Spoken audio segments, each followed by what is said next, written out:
Good morning. Good evening. Hello, hello. All right.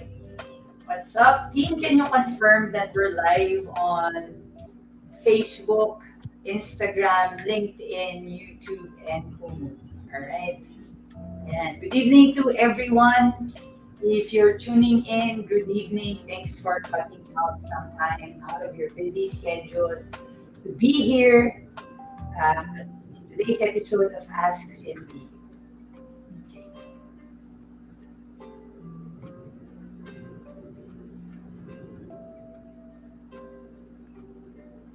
Okay, we got green lights everywhere. Okay, good evening, everyone, and welcome to tonight's episode of Ask Cindy, where we talk about things that matter to our entrepreneurs, startup founders, business leaders, and want to be entrepreneurs, solo entrepreneurs, and everything in between.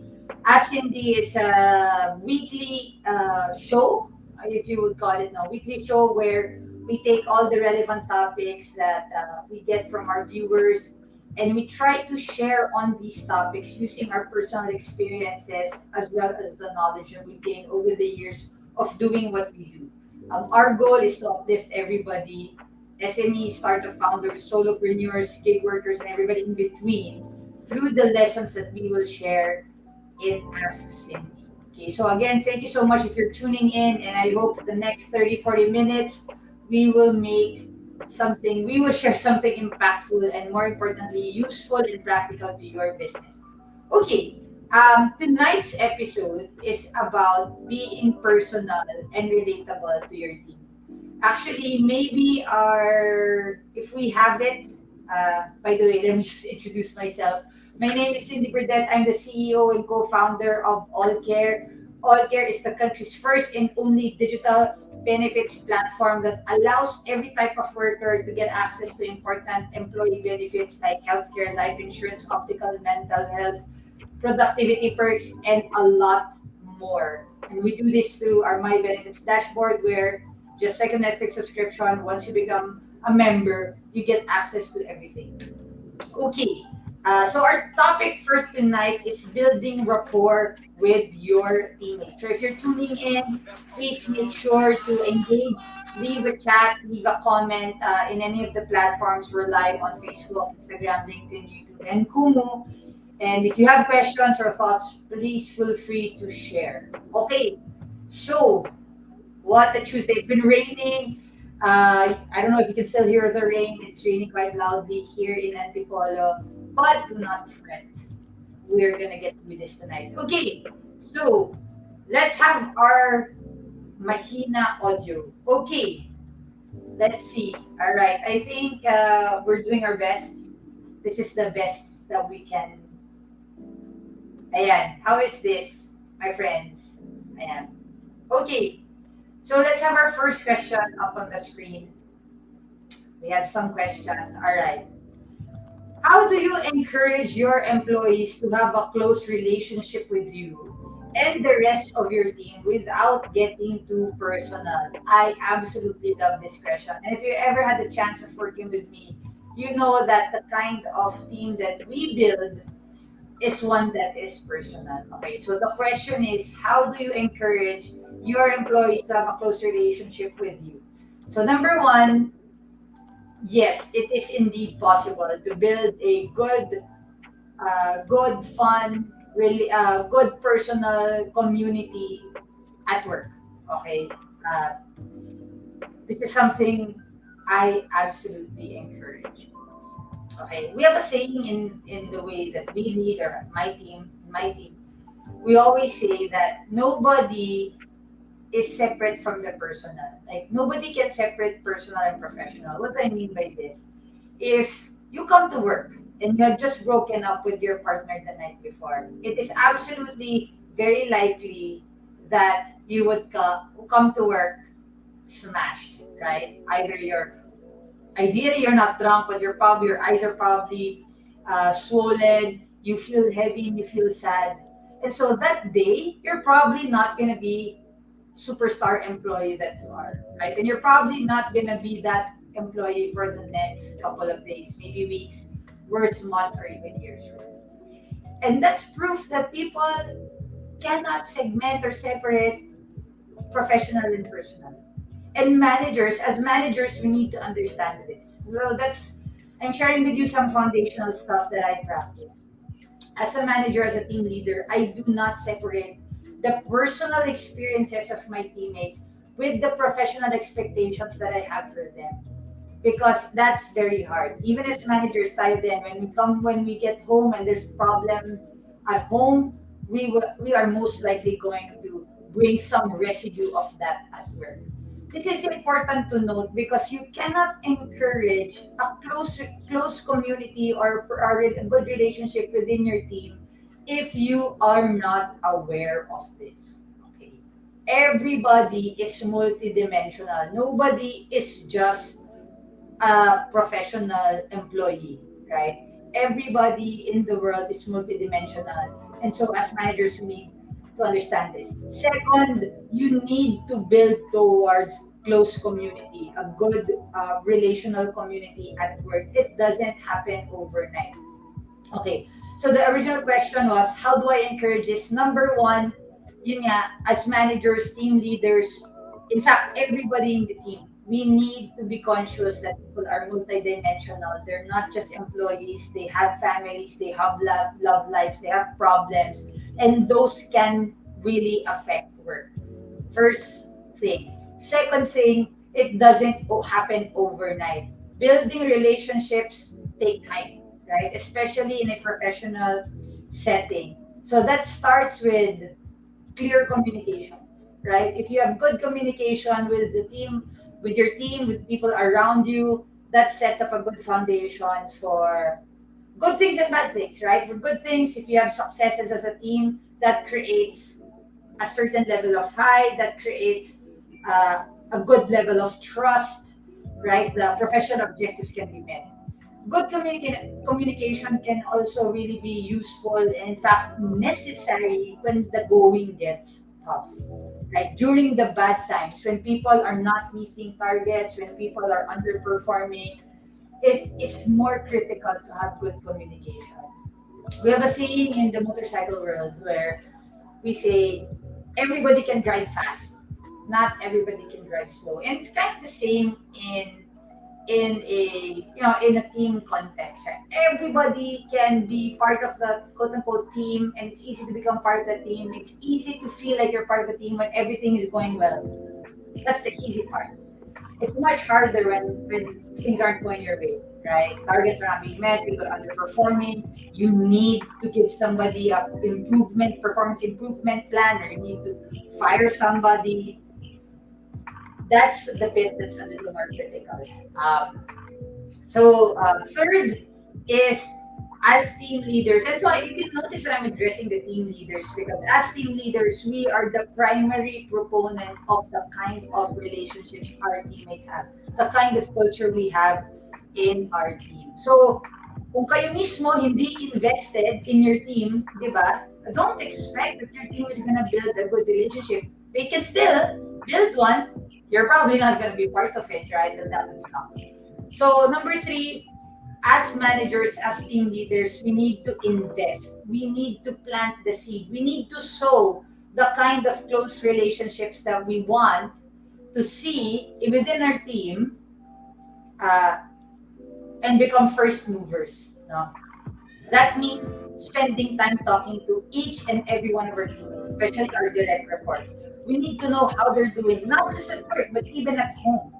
Now, the interesting question there, the second part of that is, without getting too personal, ang tanong ko is, ano bang ibig sabihin nun? Ano bang ibig sabihin ng not getting too personal? Kasi sa akin, hindi ko yung gets eh. So if you understand what that means, chat, comment, send us a message. Pero ako honestly, I don't know what too personal means. Like if somebody comes to work and we had just found out that they had broken up with their partner the night before, we will definitely ask about what happened. We will definitely ask if they're okay. We're definitely gonna ask if they need company, they need to hang out. Is there anything we can do? Is there anything urgent off their workload that we need to help them with? Is that too personal? I don't know. There's just personal. And again, in our team, we are okay with getting personal. We invest in being personal because we look at people as people. They are multidimensional folks. They are not just employees. And even in the basketball community, right? There's this saying that, players are told to just shut up and dribble, shut up and play basketball. But we're forgetting their multidimensional characters. They're not just basketball players, they're fathers, they're sons, they're siblings, they're part of a community, and that plays into who they are. In the same in the employee space, right? Those other dimensions play into the way you perform at work. So as a team leader, number one, let me just clarify that again. Number one, you have to be conscious that they're multidimensional. Number two, you need to create an environment where communication is critically given emphasis, especially during the bad times. You need to create an environment where people can provide feedback even towards you as their manager because you want to create that communication, that transparency. And thirdly, as leaders, we need to invest. We need to invest time. We need to invest resource. To some extent, you will invest money. Maybe you're gonna give them a ride. That it's really out of the way. But even if mahal yung gas, ibababa mo sila doon sa bahay nila or sa sakayan nila. Again, because we are investing in them. We are sowing, we are planting the seed, the kind of culture that we want to see within our team. Okay. Again, yung second part ng question, without getting too personal, pagpasensya nyo na po ako, pero hindi ko talaga gets yun. Because for me, nothing is too personal, right? If I care for you as a person and I care for you as your brother, sister, for example, I'm not going to think about what is too personal. What I'm going to think about is how can I be of help to you? How can I help you carry your burden? And a lot of times it's going to be personal. A lot of times you're gonna splatter on me. Your burdens are gonna splatter on me and I should be okay. And you're probably gonna be wondering, since di ba medyo okay yun, kasi nga magka-work lang kayo, uh, to some extent, I can see why people would say that. But again, if you want to get the most out of your team, if you want them to perform at the most optimized and excellent level that they can, if you want to get the best out of your team, you need to sow into that. You need to create that relationship. You need to be able to influence them. You need to be able to communicate clearly. And a lot of that comes from trust built through personal relationship. Diba? People don't care how much you know until they know you care. Something like that, right? So uh, it's the same thing, right? It's very important to have all three of those components. And if you have an answer about being too personal, hit up the chat, comment, and let me know what you think. All right, next question. What's the best way to give constructive feedback to a struggling team member without being too brutally honest? Very interesting. Okay, so for me, there are two parts to feedback delivery. Actually, three parts now. So number one, yung uh, the message, right? Number two, the messenger. And number three, yung content. So yung message, para sa akin, yan yung ano ba sasabihin mo? Paano mo sasabihin? How are you going to communicate? Second is, yung sa messenger, what level of relationship do you have with this person? Are you close? Are you in a position to give this feedback? Is this actually something that they should be receiving on a regular basis? Kasi imagine niyo, if you want to give constructive feedback, pero MIA kayo, missing in action kayo for several months, and then all of a sudden gusto niyo magbigay ng feedback. Ito yung first time na makausap na pala kayo tapos feedback lang ang purpose. No, it doesn't sit well. I can already imagine that this conversation would not be so well. And then thirdly, yung content, yung message kanina, ano yung manner, di ba? Yung, actually, dahil pala ganun, di ba? Manner, message, and then yung huli, ang ibig sabihin dito is, how objectively can you provide uh, this feedback? many managers, especially in the SMEs, in the startups, the young early stage startups, were not able to create clear performance metric for our employees. Yung mga, I'm talking to the team leaders and the managers here. Madalas we are not so clear on the expectations, and even when we're clear about what we envision, we do not have a way of translating that directly to numbers. Now, if you're about to give constructive feedback, I would lessen the subjective part, yung tingin ko, yung feeling ko, no? And instead, I would invest in looking at the data. Okay, so let's say marketing team is not performing, the material isn't where it needs to be. Do I have proof that it's not where it needs to be? Do I have other versions of the material where I know it was much better? Can I show that and tell and ask them, uh, honestly, can you see what I'm trying to say? Kumbaga, I'm trying to remove the bias out of the conversation and just having them focus on the objective information in front of us. So, I wish I could provide a better framework of what those are. But yeah, number one, like the manner by which you are providing this feedback, right? Ideally, it's in a private setting.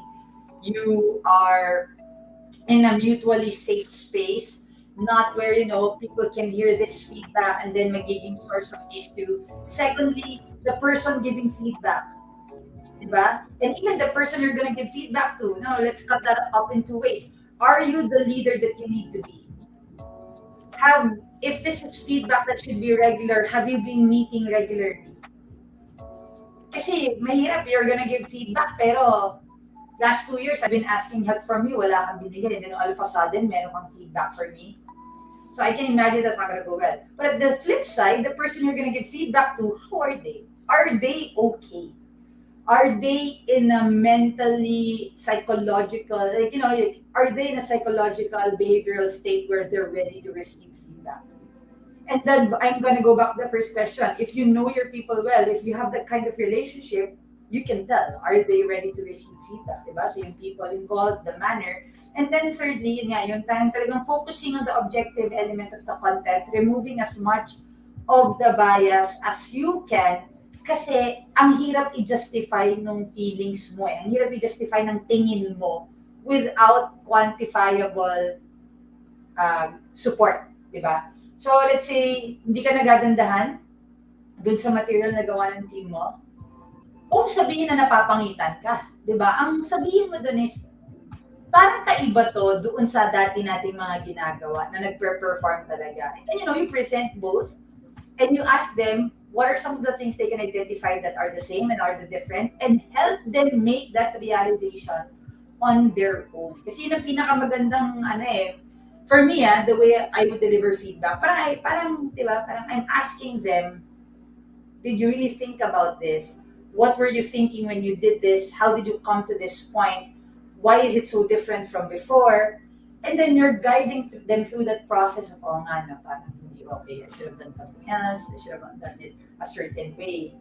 But again, it's really, at the end of the day, constructive feedback should be grounded on mutual trust, mutual respect. This person needs to know you're after their own good. This person needs to know that you're giving feedback because you care about them, you care about their job, you care about their performance and target hit. Hindi yung epal ka lang. And hindi yung you're just trying to practice your authority. So it's hard to say you're going to give constructive feedback if the foundations weren't there in the first place. So, I know I've elaborated about how to answer that, but I hope you're able to catch a few tips there. Okay, next question. Ay, busy yung team natin mag-notes yata. Ayan. How do you keep work cliques from forming despite differences in beliefs and personalities? Keep this question here, please, team, because I'm going to say something super, I guess, opposing. But anyway. I know that my teams have created cliques that I'm not part of it. And that's okay. We need to accept, as team leaders, as managers, we need to accept that it's a natural flow of things. It's a natural occurrence that if you manage a large team, there will be cliques. Think barkada. Ilan sa inyo may barkada of 8, 9, 10 people? And then doon sa 10 na yon, may mga mini cliques. Di ba? Nangyayari yon. In my friends, that happens. And so I know that happens in my teams. And in fact, a number of times, I've caught them. I've caught them in these cliques where they're sending, parang naro-wrong send sila, ganyan. But here's the catch. I don't take offense that they have those cliques, number one. I don't take offense that I'm not part of those cliques. And for me, I recognize that those cliques are their safe space. It's their safe space to discuss if there's something that they don't want to necessarily bring to me. Diba? I need to accept that and I need to recognize that. Ngayon, kung may ego problem po tayo, mga mahal na managers at team leaders, then it's not the clique that's the issue. We have to keep our ego in check. Diba? Ano yan eh, alam niyo yung pag naglalakad kayo sa hallway, tapos makita niyo may mag-uusap sabay tumingin sa inyo. Di ba buong araw iniisip natin tayong pinag-uusapan? Parang ganun yan eh. If you know that your team they have cliques, and you don't check your ego, you're going to think of pinag-uusapan nila. Maybe, maybe not, but why stress, di ba? Again, going back to my first point and my second point, if you've created an environment, a community in your team, in your company, where you care personally, you are invested in them personally, even beyond just being a cog in the machine. If they have an issue with you, if they have a problem with you, they're gonna bring that to you. Kasi nga, you've created that environment. So even if they have cliques, huwag tayong maging ego panickers, di ba? So sa team ko, especially the marketing team na alam ko may multiple cliques, okay lang yan. So, hindi yan problem. Okay. So, to the managers, sana maalala nyo yan. Okay. Yan. Okay, galing may lumalabas na updates. Do you encourage your team members to open up their personal struggle? Why and how? So the question is asking me about my experience about my team members opening up their personal struggles. So we're going to talk about what we actually do in All Care. So in All Care, every Monday, we do our All Care huddle. So it's sort of like an all hands. Everybody in the company. We're not a large team. We're I think 20, a little bit over 20. We would come into a Zoom meeting at 10 in the morning, and the first thing we talk about is what was up with your weekend. So something very personal. If anybody says they work, we mute that person. We cut that person off and niloloko namin yun na pabibo. Because what we really want to hear is how did they recuperate from a full week, right? Did they go to the movies? Common answer na nakuha namin dyan is naglalaba. And I want to hear those. As a team leader, I want to hear those because I want them to know that I care about what they do, even beyond the work hours that they think I primarily care about. If my teammate says they want hiking, I'm interested in that. If they said they went on a date in this new restaurant, I want to know how was the food, how was the ambience. I want to know that because I care about these people deeply. And then after that, we go over a short devotion. So we have a set of chapters or verses that we will talk about that morning. And many times, people will feel that it's also a safe space to reflect on something they're struggling with. We've had many people cry over these Monday morning huddles because they feel like these are the people I spend maybe 60-70% of my time every week, every day. These people know me. I know these people care about me. And right now, I just want to unload. I just want to create and use this safe space to tell them that something's weighing on me, that I have a burden that I'm carrying right now. Some people in our team really elaborate on the details, and we're grateful for that. We're thankful for that because it allows us to understand them at a much deeper level. We also have teammates who just want to say, I'm struggling right now with my family. We have a problem with my brother. I really can't share much about it anymore, but please pray, please help me get through this, and that's enough for us as well. Okay, we just know that you're not okay, you're mentally not where we want you to be, and so we're gonna carry your burdens with you. If we need to carry some of your workload with you over these times, so be it, right? This is super important in my team, in the teams that I've built now, in the past. Kasi nga, sa akin, ang teammates ko, hindi sila robot. I don't see them as just cogs in the machine. They're people, they're multidimensional, they have personalities, they have dreams and aspirations, they have problems, they have burdens, they have prayers at night that keep them awake, they cry.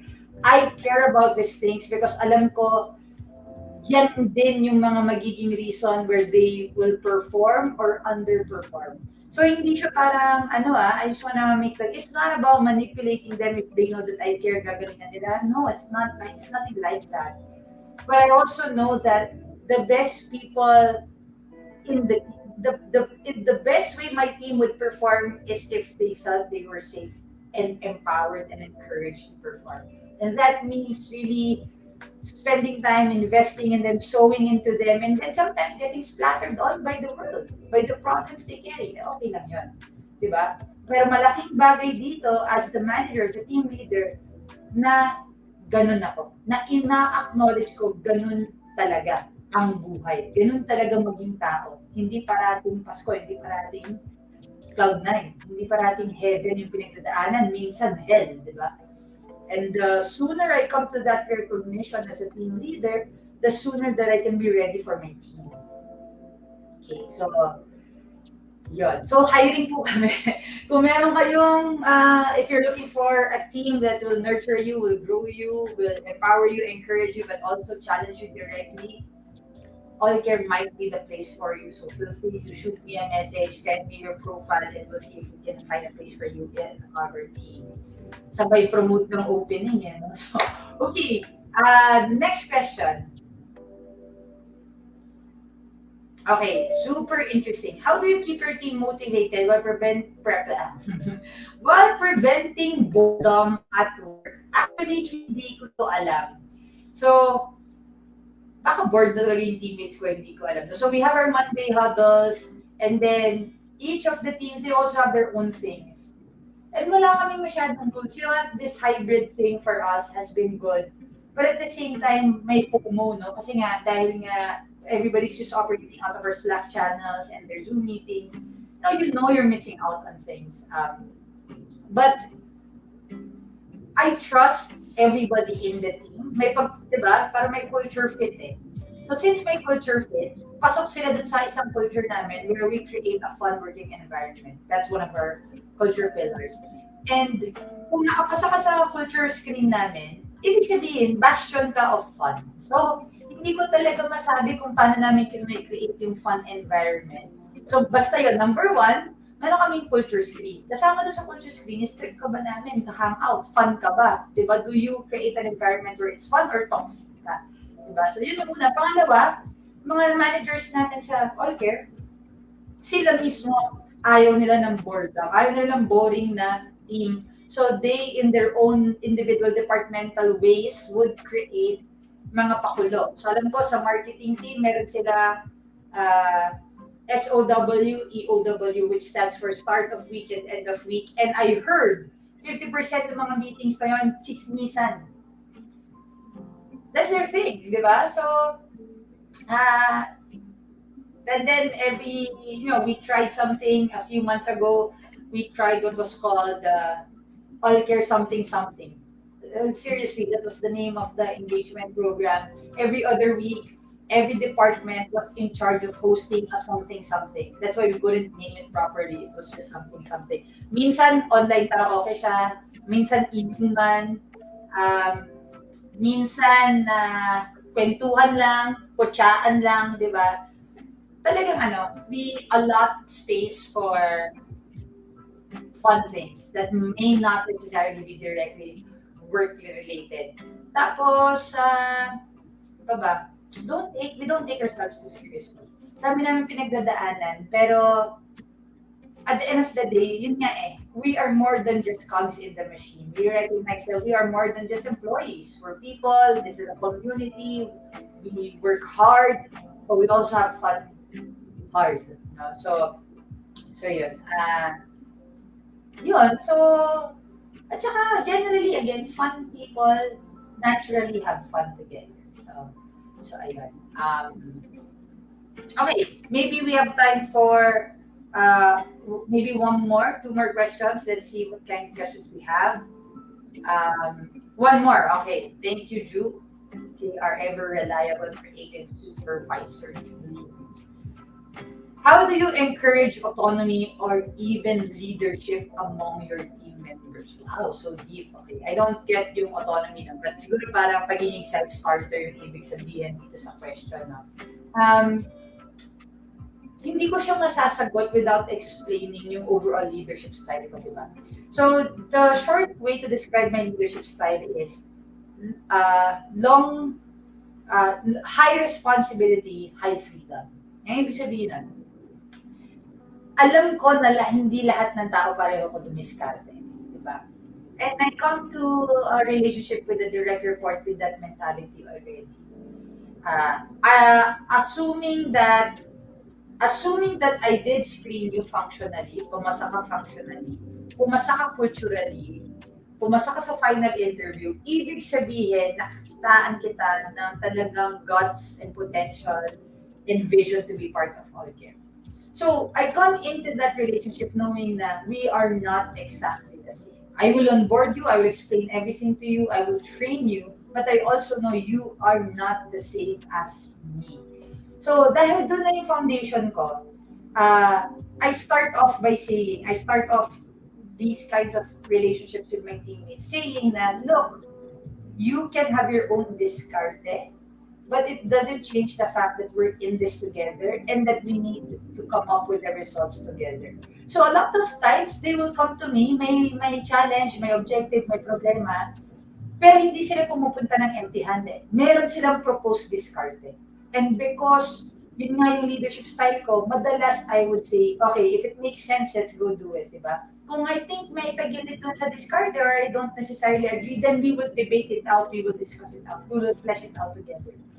Until okay kami pareho and then we will execute. So basically, they know that I trust them before I do. So hindi ko alam kung paano kayo as a leader, no? Pero ako, hinahit kita, training kita, in-onboard kita, I need to trust you. So you have my trust. It is yours to lose. And because they know that's the kind of leadership style I have, marami sa kanila act with a high level of leadership and yung parang autonomy, yung gusto kong dumiskarte sa sarili ko.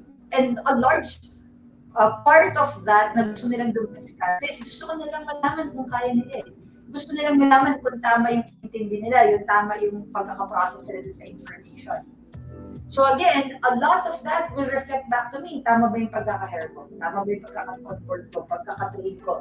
Okay ba yung coaching sessions namin? Kasi kung okay lahat yun, malamang sa malamang, pag dumiskarte yung teammate ko, tama yun. Diba? And again, I trust them before I don't. So, if you are having issues with your teammates, hindi sila tinatrust, parang may problems sa diskarte nila, 2 steps back. Tignan nyo, paano nyo ba makukorek yun? Tama ba yung onboarding process nyo? Tama ba yung training process nyo? Nag-invest ba kayo dun sa tao? Binigyan nyo ba siya ng oras at panahon para maging type of person, type of employee, type of leader siya that he or she needs to be to perform for your company? Kasi kung hindi niya kasalanan na may sabit siya. Kasi sa simula pa lang, palyado na yung proseso, di ba? But yun nga, if those processes were excellent, you are likely to get somebody who's a self-starter and essentially wants to make you proud. They want to make themselves proud and in the process also make you proud. Diba? Kaya ang taas ng level of ownership sa mga ganitong klase ng company, yung nakakadiskarte mag-isa. Kasi napoprove mo sa sarili mo kung ano yung alam mo at hindi mo alam. Tapos yung hindi mo alam, openly hihingi ka ng coaching, hihingi ka ng input and training. Tapos yung alam mo, proud ka, tumataas yung engagement mo, tumataas yung ownership mo, tumataas yung attachment mo sa kumpanya. Now you're bought into the vision, you're bought into the journey. Diba? So yun. So, There are several books that I recommend for everyone to read. So, unang-una sa lahat, if you want to know more about the importance of really a different kind of leadership, similar to what I just described, you grab a book called Radical Candor by Kim Scott. I love that book. I swear by it. A lot of the things that I practice, I was practicing before, but Kim Scott was able to give me para a visual matrix. Ito pala yun. Kaya pala ganito kasi subscriber ako ng gantong type of mentality, which is yung radical candor. Uh, then the other one is basahin nyo Work Rules by Eric Schmidt. Sorry, Eric Schmidt. Work Rules by Laszlo Bock. No? So, very useful book that helps you rethink what people operations is really like. No? Hindi siya basta may time in, time out ka, may performance metrics or balance scorecard ka, and that's it. No? Hindi siya ganun. So, really encourage you to read those two books. And then if you have inputs or comments about, your own leadership style, or you want to give, you want to chime in on this discussion, comment on the video. It's going to be uploaded on the social media platforms. Comment, react. If you know somebody who needs to hear this, feel free to share this video to them. Maybe wag sa boss nyo kasi mamaya pag yung boss nyo parang may pinapatamaan kayo or may sinasabi kayo. No? But yun, so I hope these were helpful to you. We're trying to keep it a little bit short. We know we have a lot of things to do, and we're trying to keep you away from your screens so you can spend more time with the people that truly matter and why you're working so hard for. Okay, so again, thank you so much for everyone who tuned in tonight's episode of Ask Cindy. If you are just coming in, this episode was about building rapport with your teammates and being personal with your teammates. Ask Cindy is a weekly show that we do across our social media platforms where we take the most relevant and impactful topics from our startup founders, entrepreneurs, solo entrepreneurs, gig workers, and wannabe entrepreneurs, and we answer them through the experiences and knowledge that we've gained over the time that we've been doing this. So if you found this helpful, please follow and subscribe or share this to people that you think need to hear the message. Okay. Again, I'm Cindy Burdett. I'm the CEO and co-founder of All Care. We are the country's first and only digital employee worker benefits platform that's membership based, meaning if you are a member you get access to a comprehensive list of benefits that otherwise would be very challenging for you to acquire if you're an SME, a startup, a solopreneur, or a gig worker. Head on to www.allcare.ph to know more or follow us on Facebook, Instagram, LinkedIn, YouTube, or Kumu. It's Allcare IO. Ayun. So next week, again, Tuesday at 8 p.m., tune in to Ask Cindy. If you follow us on our social media platforms, you will see our topic. And please do send over your questions or thoughts about the upcoming topic so we can include that next Tuesday. Also, shout out to our team at BT Partners.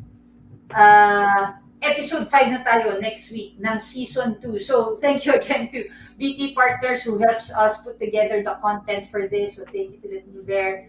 Again, we are so happy that you're tuning in. This just means you want to improve as a leader. If you want to discuss, you want to engage and converse, feel free to add me on LinkedIn. Just look for Cindy Burdett. I'll be happy to connect with you there. Okay, that's it, Panse. Thank you so much. And you folks have a great Tuesday evening. Bye.